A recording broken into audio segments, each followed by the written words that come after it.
At the beginning of the year, I promised you guys that we had an agenda that we were trying to achieve, and that we had asked for your patience and guidance in allowing Yohan to do what we thought he could do and would do.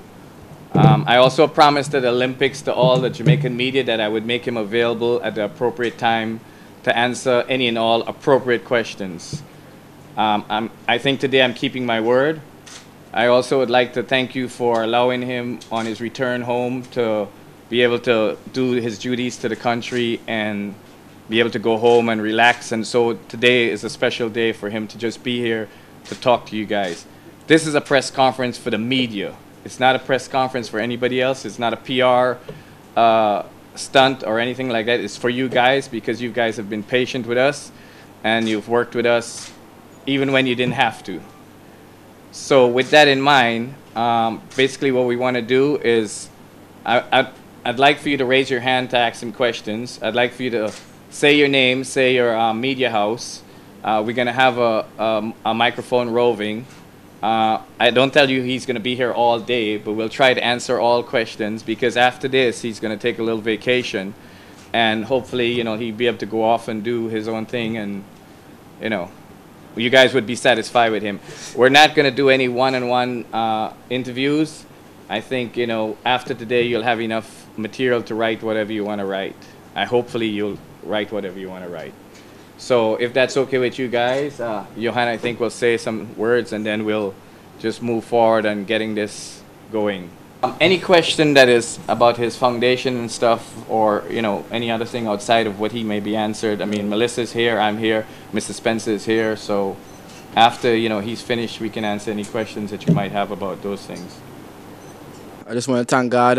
Thanks for every media personnel that is here, and members of my foundation. You know, I'm good to be here. You know, I always want to talk to you guys, but to you person, but I haven't gotten the chance because coach said not yet and manager said not yet. You know, it's always to give an input of everything. But today I'm here. I can't talk to anybody. So, floor is yours. Wildcard interest for the upcoming World Championship. You know, the problem seems to be averted. You say deciding that he will run a trials. What do you feel about the situation? Well, I don't feel any way about it because, you know, I work really hard and I earned my spot, you know, and also winning the World Championship. And he decided, you know, he would just run at the trials because, you know, he loved to run, and he loved to run in front of the home crowd. So that wasn't a big issue when time he won the Diamond League. So from there he just said, you know, it was a quick decision for him to make. It was an easy one. And he said, okay, I will just run at the trials. But I still have to run at the trials anyway. So just a follow-up if I may. Okay, go ahead. But given the likelihood of problems such as these arising, do you agree with the IWF's decision to allow wildcard interest from the Diamond League? Well, in a sense of certain countries. But for Jamaica, you know, where you have so much good runners, I think for me, at the first time, it didn't make sense. But when I really look back on other people, you know, some of them probably can't make it to the World Championship. But when they win the Diamond League, they can. I would say for certain country, yeah. Okay, Hubert. Hubert Lawrence, I think I'm semi-sports back this morning. Yohan, when you woke up after your birthday, early 2012, did you see yourself as double Olympic silver and gold medalist? You know, Hubert, trust me, I know I was going to cause some damage. I know I was going to cause some damage at the Olympics. I could feel it, you know, in the trials. And when I woke up, as I said, for my birthday, yeah, I was looking for that. I know it would happen, you know. And for me, the first time at the Olympics, it was amazing. Just a quick follow-up, Yohan. Double silver, 975, 1944. Happy or disappointed or something else? You know, my true potential wasn't at the Olympics, because if you look back at after my races after the Olympics, I was running really fast. You know, I was really nervous. If you touched me, I would have fell. That's how nervous I was, but I covered it pretty well.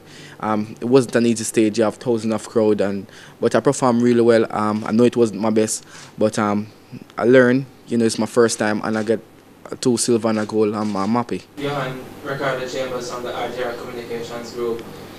At the Olympic Games, of course, after the victory at the trials, a lot of people thought that you could create an upset, either the 100 or 200 meters, specifically the 100 meters. Were you surprised at the margin of victory for Usain, maybe bigger than a few people thought? Well, I wasn't surprised by the margin. I just didn't execute my race well. You know, when I was supposed to, step away from the field, my last 40 meter, it didn't happen. The Lord said it was just not my time. It was for His time, and I have to just wait. Yohan, Anthony Foster, Trackalers.com. Just take us back a little to that 100-meter final. When I spoke to Coach Mills after the final, he said you didn't execute a good race. Your thoughts on that final? Coach Mills is right. I didn't execute. I didn't get out. When time I reached my first 30 meter and see the field in front of me. Yeah, I think I panicked a bit, but I held my composure. Reaching the last 40 meters, I tend to tighten up a bit, and I didn't pull through. But I was strong and fast enough to hold off the Americans. But as I said before, God says not my time. It's just not my time. And I know I could feel the power, but it was just not coming through. And I would have to wait until the next Olympics. I have 2 more World Championships to start my legacy, and I think it's going to come. Keon Rayner for Reuters today, of course, the RJR Communications Group. Yohan, you say you did not execute as you wanted to. What do you need to fix going forward? We have Russia coming up next year. And are you feeling any pressure now that the entire world knows that, guess what? 2011 I won, they said gold wasn't there, but I've come my back, 2 silver and a gold medal. What do you need to fix going forward, and are you feeling any pressure to perform? Well, mentally I'm good.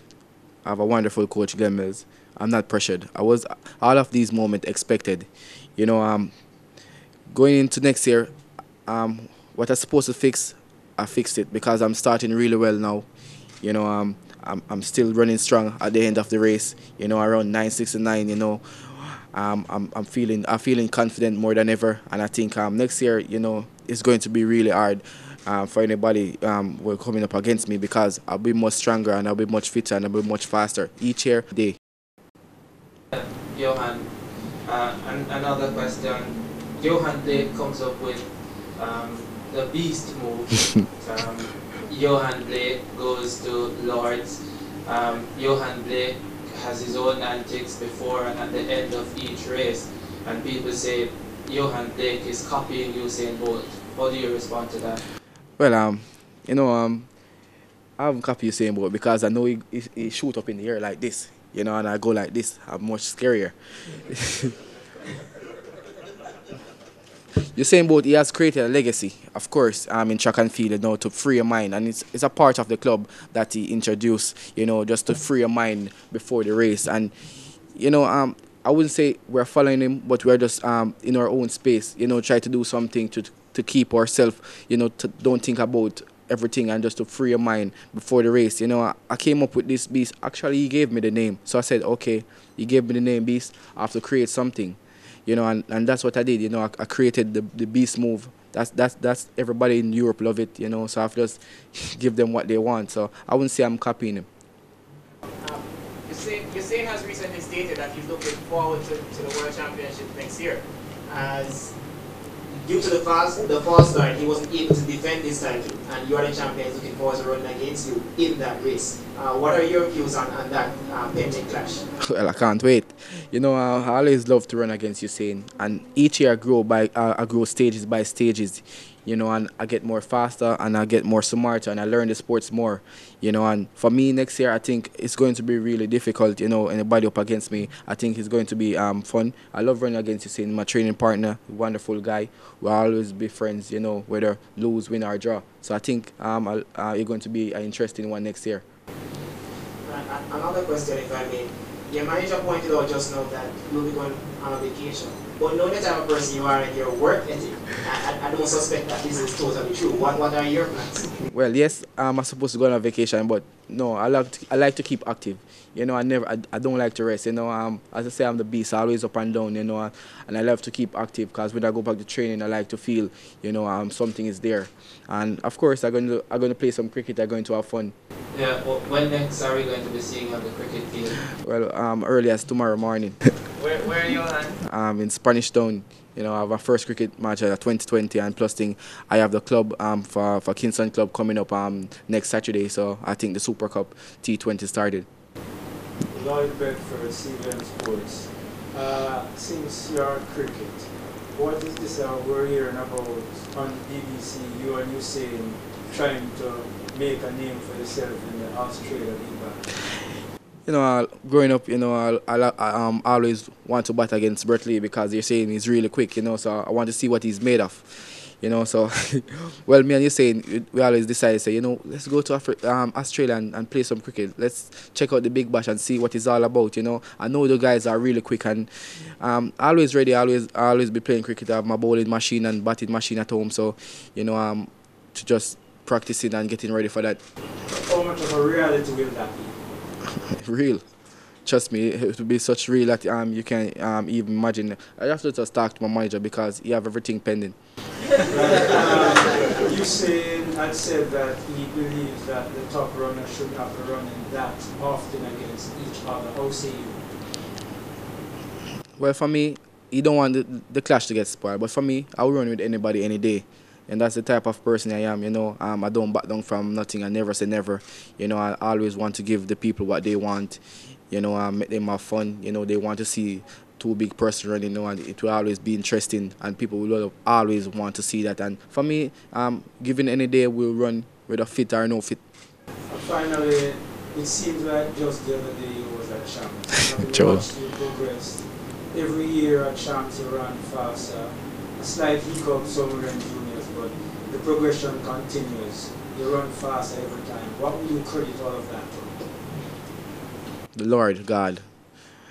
The heights by great man rich and kept were not attained by sudden flight. Those are what I live by. I never, when you guys are sleeping, I'm working. You know, I want when I was growing up, I see what my parents go through, the struggles, you know, poverty. It is not an easy one. When I do all of this, I do it for poor people because I said, look, you know, I want to help somebody. That's why the foundation I started, you know. I want to don't make the kids and feel less fortunate that no one is scared, you know.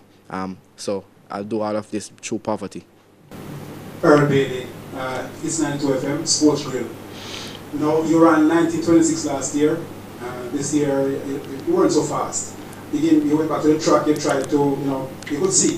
What's the difference between last year and this year on that particular track?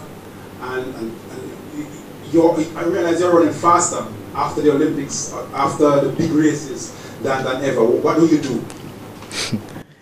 All right. Last year in Brussels, I have a good competition because the guy run his fastest time.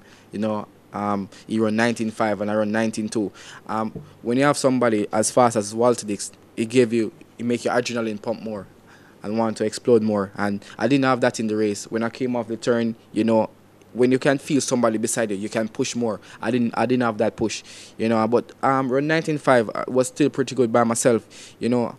After the Olympics, after each big championship, when I run so fast, is because I keep my body in good health, not just only at the ending part of the season, but also, you know, not going so much parties, with cool down on the girls, and you know, keep my body in good health, because, you know, I always want the people to to feel good, you know.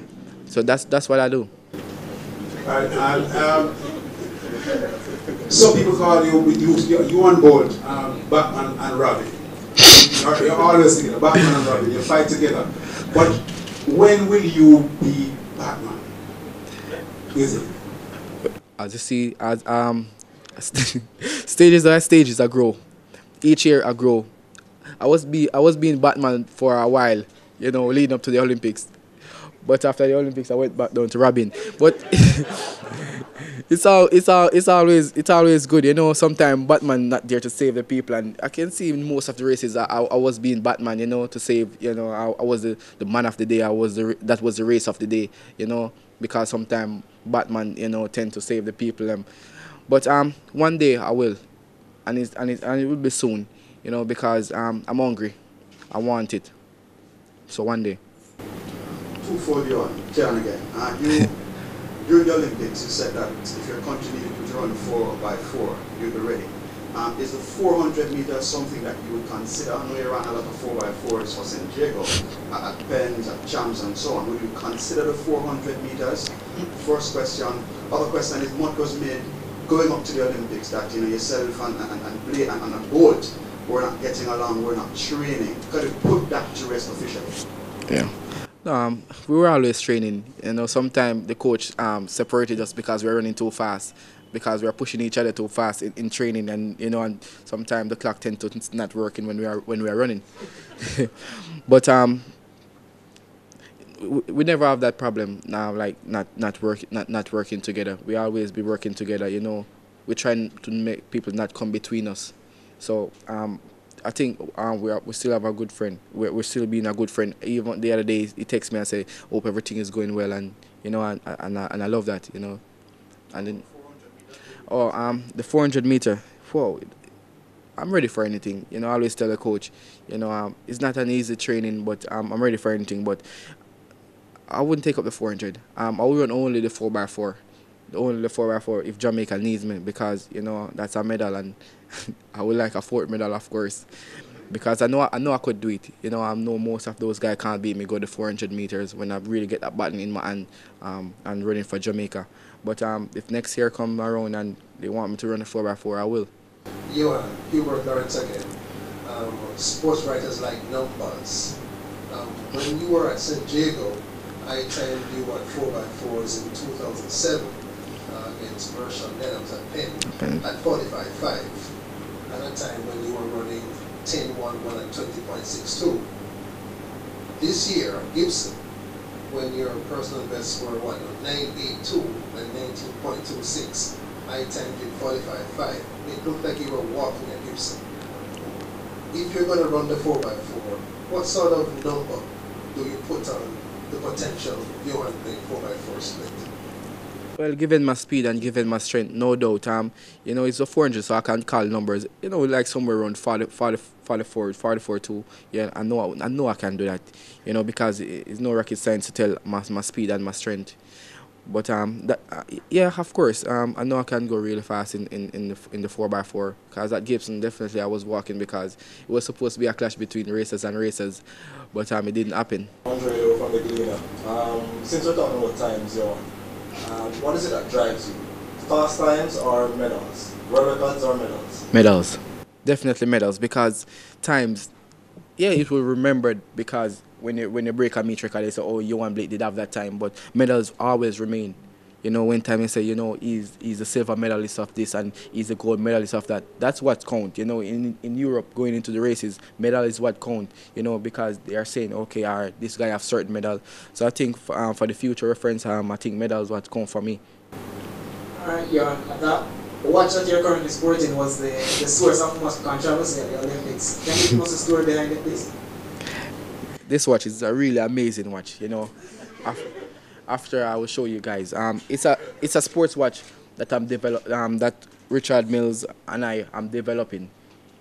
Ultimate sports watch, and I think it will be action next year. So it's a really interesting watch. You guys have to see to look at it. The controversy behind it, I just think I can't say it. I can't. No, it wasn't a distraction. As I said, when I'm on the track, nothing really matters to me.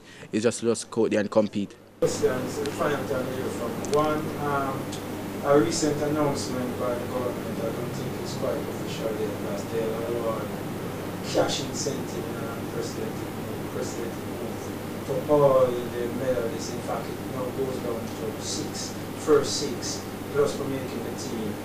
What's your thought on that? And the other one, take me through the third leg in the final. Well, I leave that question for my manager.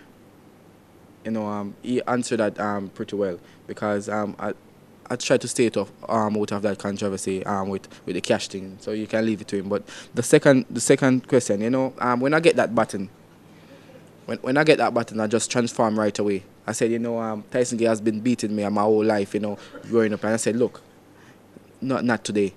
You can see it in my semi-final in the 100 meter.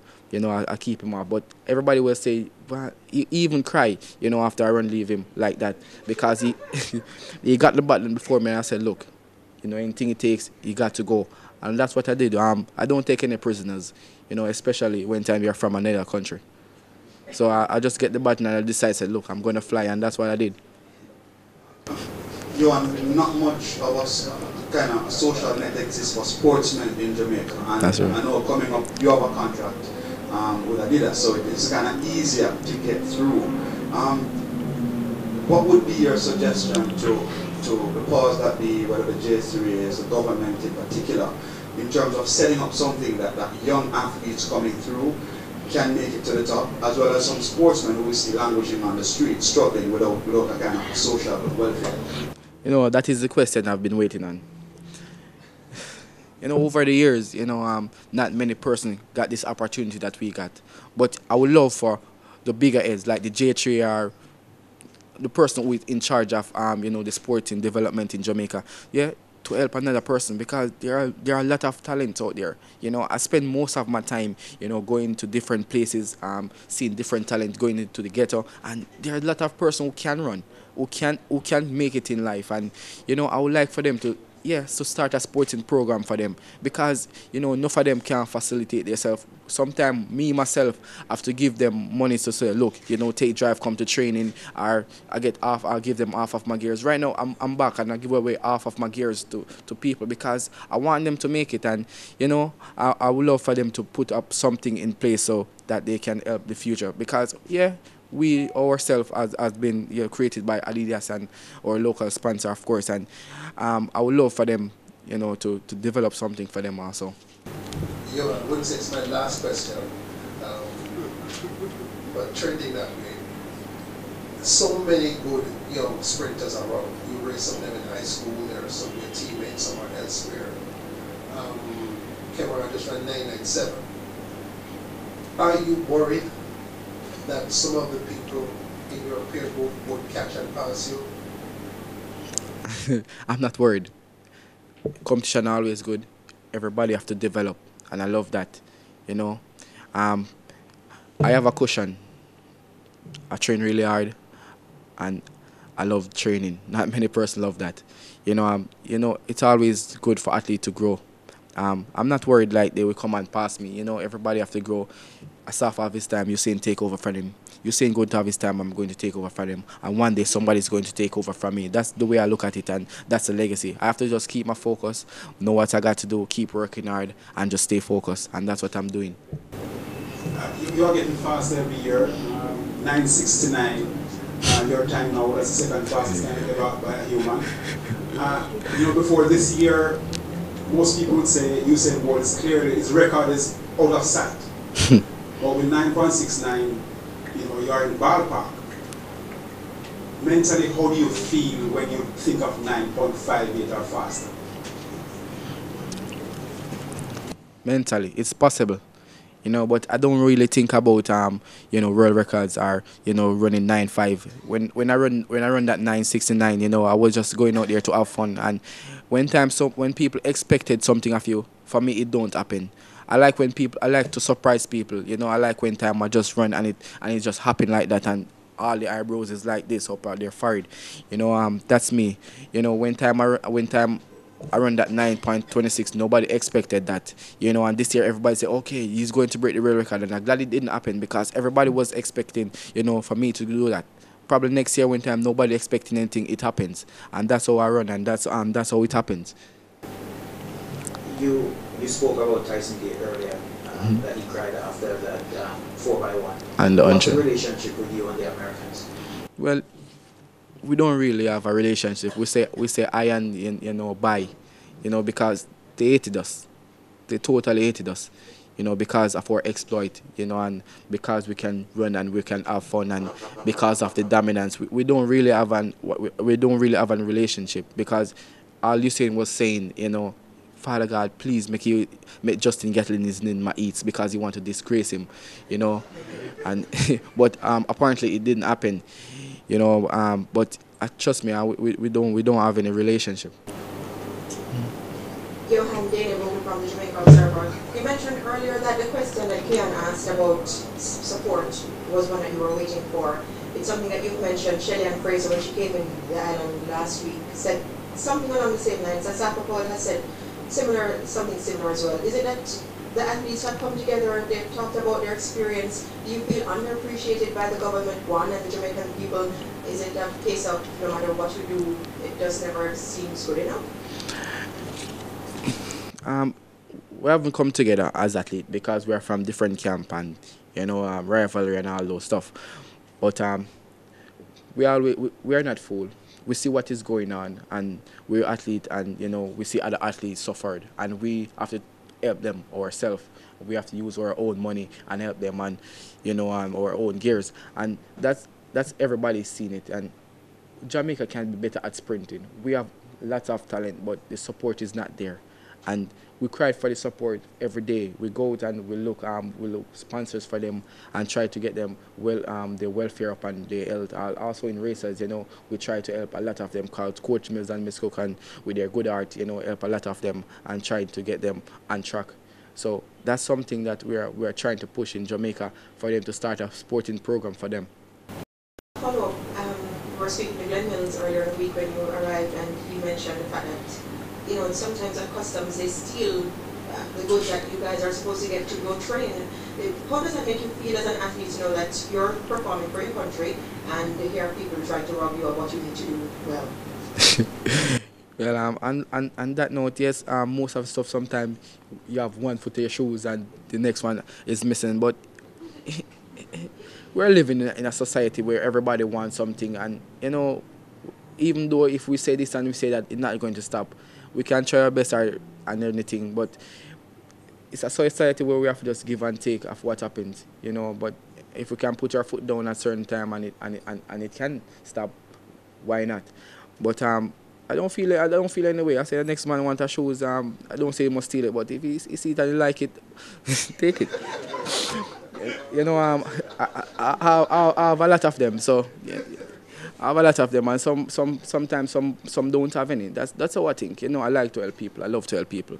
So if he's a poor guy and he don't have it and you see that he like it, take it. All right. You have pointed out that Asama had his stance. You seem to go over from him. I know you see this happening this time. But are you putting any time frame on when you'll take over from his end?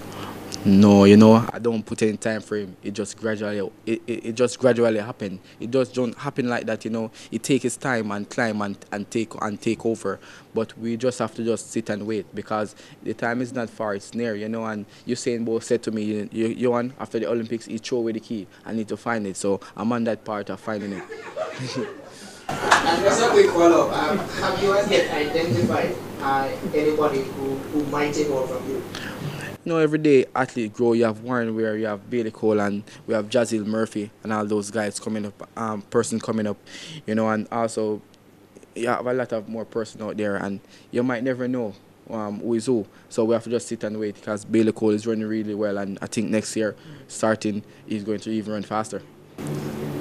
Yohan, at the end of the 200 meters when you beat Usain at trials. He came to you, he gave you an embrace, and it looked as if he said something to you. What did he say? Okay, all right. He said to me, Yohan, this will never happen again. That's what he said to me. We are friends, but I'm telling you, this will never happen again. I just laugh and I just keep on warming down, But that's what he said to me. When you think back on that now, how do you process that going forward? It's just like somebody just saying anything, just saying something to me. I didn't process. I know after that win, it was going to be more serious, and and everything is going to change. Like not only friend wise, but training for him, and he, every day say, "Yohan, you're training ready." So that's that. Because in training, I never like him in front of me, and he don't want me in front of him. So that's what the push that we do in training, and it was still pretty good. But after that, I didn't really think about what he said. The Americans dominated sprinting for quite a long time. How much longer do you see Jamaica dominating the sprints? Okay, even a longer time, because with the caliber of athlete that we have right now, and with given the take of everything that the athlete has said, and the J3A and the government take everything into consideration and do what is necessary for those young generation coming up with those wonderful talent at the championship, keeping the athlete back in Jamaica, different camps and all of that. I think we said until the day that we all leave the earth. Was there a bet between you guys at the end of the 4x1? I saw you saying doing some push-ups. What was that about? No, he said he said after every race he's going to do push-up, but I think he was getting tired, so only that race he only could do push-up for. So, yeah. When time me and you saying cross the line and we're waiting to see and Warren come and say, I came third. We were so overwhelmed, for him and for the 1, 2, 3 for Jamaica, because for we to created history for Jamaica, you hardly can find words to express how you feel, because it is a special moment. You have to be in that moment to feel it, and I'm telling you, it wasn't an easy one, because you're saying go to Warren Weir and said, Warren, look, we need 1, 2, 3. And we need this for Jamaica, and Warren said, okay, he got to do what he got to do, and just keep a farm coming home, and that's what he did, and I think he did pretty well, as a youngster. We're just happy for him, and we're just happy for Jamaica to get this, and I think if they could have 4 person, 1, 2, 3, 4, I think it would be possible. It's the end of the season now for you. Were there any disappointments at all for you? If I said there was a disappointment, I would be ungrateful, not just only to myself, but and to God as well, because He has been great, and I wouldn't say there has been any disappointment for me. Would you say you probably could have done something differently, at the Olympics or on the circuit? Yeah, I could have done more, but after just work with God, with what God have gave me, and I'm okay with everything. All right, Yohan, you're in a camp with the top 200 meter sprinters, 200 meter sprinters in the world. Your coach Glenn Mills has said that he doesn't have a number 1 sprinter. When you're in camp, do you ever feel like, well, this person is number 1, this person is number 2, or do you feel like you're on equal footing? Funny enough, you see, Coach Mills is a really good coach, and there is in his camp there is no, he don't have any favorite, because if he have a favorite, it's going to be a bias, and everybody going to say, oh, Coach Mills is paying more attention to that guy, and he makes sure everybody all right. He go to everybody else, he talk to them, and he makes sure everything is all right. He's like the father to everybody, and he's not a coach. He's coaching, finishing for him long time. He's a teacher. He teaches us. All right, YB Blake, Keno Johnson, Sportsmax. Congrats again. Welcome. Thank you. Home, boss. No problem. Let's say hypothetically you're running tomorrow, get 4 wickets. You get your call up to the Big Bash, start getting sponsors early. We know cricket is probably your greater passion. You have a deep passion for it, and I will tell everybody that you do enjoy the captaincy of Darren Samian, and he's a huge fan. Yeah. What happens if cricket becomes so great that how do you balance it then if your cricketing career takes off? With this hard training in track and field, I know that cricket training is not that hard, and I'm good, and I can make it, and I can make the team. Do you think I would stay? Well, and it is my first love. No, how you gonna play cricket? Yohan, Nathan Levy here from Nationwide Sports. Congratulations on a fantastic season. Thank you. What I wanted to ask you, I don't know if it was asked before, but since last year when you won the World Championships, tell me, for you, what has been the biggest change in your life, in how you live your life, in terms of how you prepare for competition, in terms of how people perceive you? What has been the most outstanding thing for you since you became world champion and now gold medalist, Olympic medalist, the whole shebang, 9.69, what has been that like for you? The biggest changes for me, I would say, being sponsored locally, by Lime, Water, and Key Motors. because you know, when time I'm growing up, I said, you know, I always want local sponsors to help me out, and I've gotten it. You know, that has been the big change in my life, getting sponsored locally. I would say my life has changed. You know, not only just in Jamaica but in the world. You know, when I'm out, you know, people is saying that this is the great young man, this is the beast. He's not scary as he look on TV. You know, but everything has changed dramatically because more people start looking up to you. You know, people is saying he's the future, and people looking to me for counseling. You know, how they can see themselves tomorrow. Because they think I'm that type of person, you know, that can help them. And you know, people always send me messages about you know, coaching. They want different part of their training to be better. So what can I say to them and all of those stuff? I think it has changed. You know, not being an athlete, but also being a coach to others people and to be a teacher towards them and to be also an ambassador. One last question. How does it feel walking around with $500,000 on your wrist? You know, well, when I think about it, it's something cool, but you know, we have to be mindful of other people, and I don't really wear it because today is a special moment for me to let you see what it is all about, and you know, I don't really wear it around because I don't want my hand to be missing.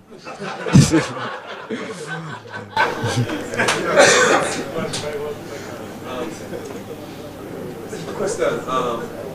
At Lords, you rang the bell, the opening of it's the third game or the second, I'm not quite sure. The third game. The third game. What was that moment? It's your passion, it's a dream to be a cricketer, and bringing that bell, how do you feel? To be the first non-cricketer at Lords, one of the greatest sports ground in the world, with two top teams, with a standing ovation crowd, you know, words can't explain that for me. Cannot, because that's where I always want to be. That's where I'm supposed to be so associated myself, you know, with cricket. You know, that's where my love is. That's where everything is. Yeah, I love track and field, but ringing that bell meant so much to me, and you know, I get a standing ovation there. It was just everybody treated me nice, and they say, you know, the beast, and the players called me God. You know, because they said, you are great, man. You're greater than even me. And when I get all of that, it was so great. Well, sorry, you didn't tell me something. You know, how long or what age would you want to leave the sports, and how would you want to be remembered? You know, my fellow teammate, you say you want to be a legend. Well, I have a legacy. I've been not just a legend, but beyond a legend. I want to create that. I want to create something greater than a legend. And I'm working towards that. You know, I want to remember in every part, not just only in track and field, but a man of good words and a man of humble beginning and everything. You know, I want to finish this as early as possible so I can play my cricket. Yeah, like somewhere around 30, 28, 30, 29, around that region. Cubie, can you put this big bash thing to rest? I mean, there's a lot of people trying to broker deals for him to play in the Big Bash. But like I said, you know, there's so many options on the table. We're just taking our time and looking at everything. And of course, you know, my personal opinion about it is Yohan has worked so hard since he turned pro, for everybody, to give everybody happiness. And I've said to him personally and privately that if you decide to go off and play for 2 months, I have no problem with it. And nobody should have a problem with it, because as you know, it's his first love. And very, very rare does a person get a chance to do what they really want to do. I mean, people live their lives through him and seeing him run in the Olympics and so on and so forth. So if the decision is made for him to go and play for 2 months, and we do have options and offers, then I have no problem with it, and nobody should have a problem with it as long as he's happy about it. And I think if he sits down with Coach Mills and him decide what the decision is, I'm for it. Cubie, how are the sponsors taking, I mean, the talk about playing cricket, especially maybe Adidas? Adidas is very supportive. They're sending his gear right now on the plane. Cubie, Yohan sets his mark and gets set to bat and is scoring a century, and then a fastball bounces up. The first one smashes into his quadriceps, next one into his chin. His first love is cricket, but he's currently the sprint king in waiting. You're his agent, you have to protect his best interests at heart. How are you trying to balance up this cricket thing, given the attendant dangers in that sport? Well, as Yohan has said to you, he's a man of God. He believes in God. So if it's God's wish that something like that would to happen. How are you?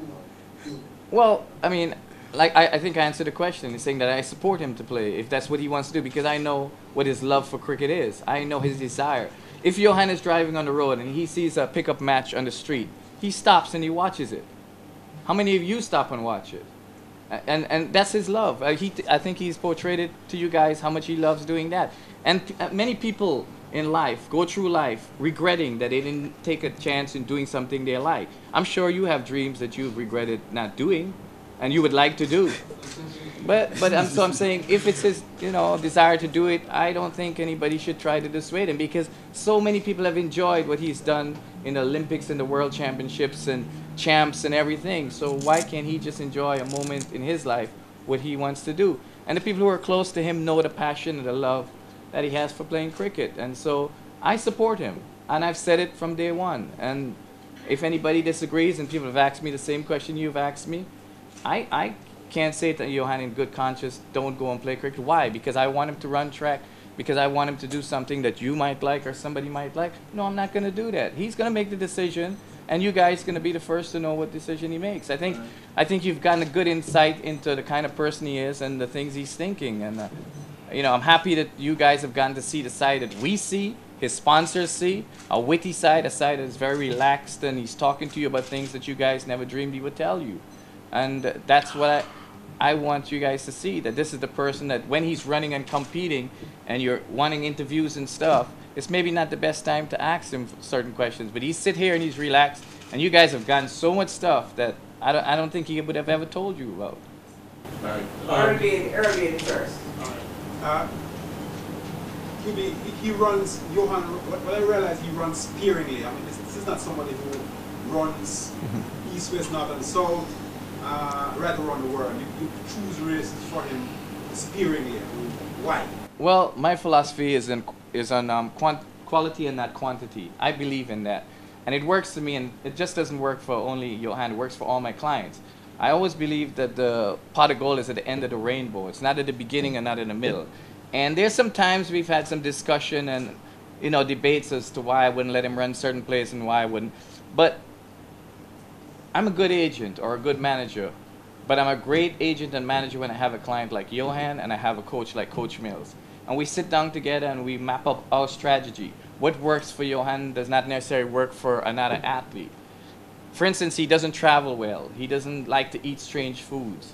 And, so we try to keep him picking the races that works for him in travel, works for him where he can eat his Jamaican food, where he's comfortable in his own bed or comfortable in not being away from his bed for a couple of days or so. It's worked the last 3 years, and I'm not going to change it. If it's not broke, I'm not going to fix it. And like I said, my thing is quality. And I think if you look at some other athletes that are very close to you, they run a lot. They run all over the world, but they don't end up being like Yohan Blake. So I believe in that. I mean, a lot of people accuse me of running him in Mickey Mouse meets and that kind of stuff. But when you're ranked #1 in the world or #2 in the world, how can you be running Mickey Mouse meets? The greatest moment for me at the Olympics was when the 100-meter final was about to announce. And the announcer said in the stadium in 80,000 people, Yohan Blake, undefeated at 100 meters. It meant I kept him. Yeah, you want to ask you this. The 9.69 seconds, is that the most perfect race you've ever run? The time suggests it, but was it? For me? Yeah. What was it? The question? The 9.69 that you ran, with -0.01 win, was that the most perfect race you've run to date in your career? Nah. It wasn't the perfect race for me. The perfect race was when Tyson Gay Fall started. I think If he did run in that race, I think I would have gone pretty faster. Because I was feeling good. And when I ran the 9.69, I was weak and I was with the flu. And when they say on their mark, my hand was shaking. I think the second race was the best executed because I held my dry face more. I get a good start. I think when I come out of my dry face, there wasn't that much push from me right there. Okay. Is that it? Okay. Well, first of all, I want to say thanks to all those who made it here, the members of the media club. No one can say now that they did not have access to Yohan because you pierced his innermost thoughts and you got everything this morning. So I am sure you are happy and you have lots to write about, to think about, and to tell others about. So I want to thank you for coming here this morning, although some of you were a bit late, but we want to thank you. We want to thank Mr. Issa for affording us the opportunity to be here this morning in this lovely ambiance, and we were quite comfortable. And we want to thank Andres, who was working at it for the last 2 or 3 days to make sure everything was just as was ordered by the meticulous Cubie Seegobin and his team, the electricians, the IT persons, the persons for the refreshments and so on, just had to have it right. So we want to thank them for putting in such effort. We want to thank the sponsors who came here not just to display their wear, but to support Yohan at this time. We want to thank Water, major sponsor, Lime, major sponsor, Spanish Court.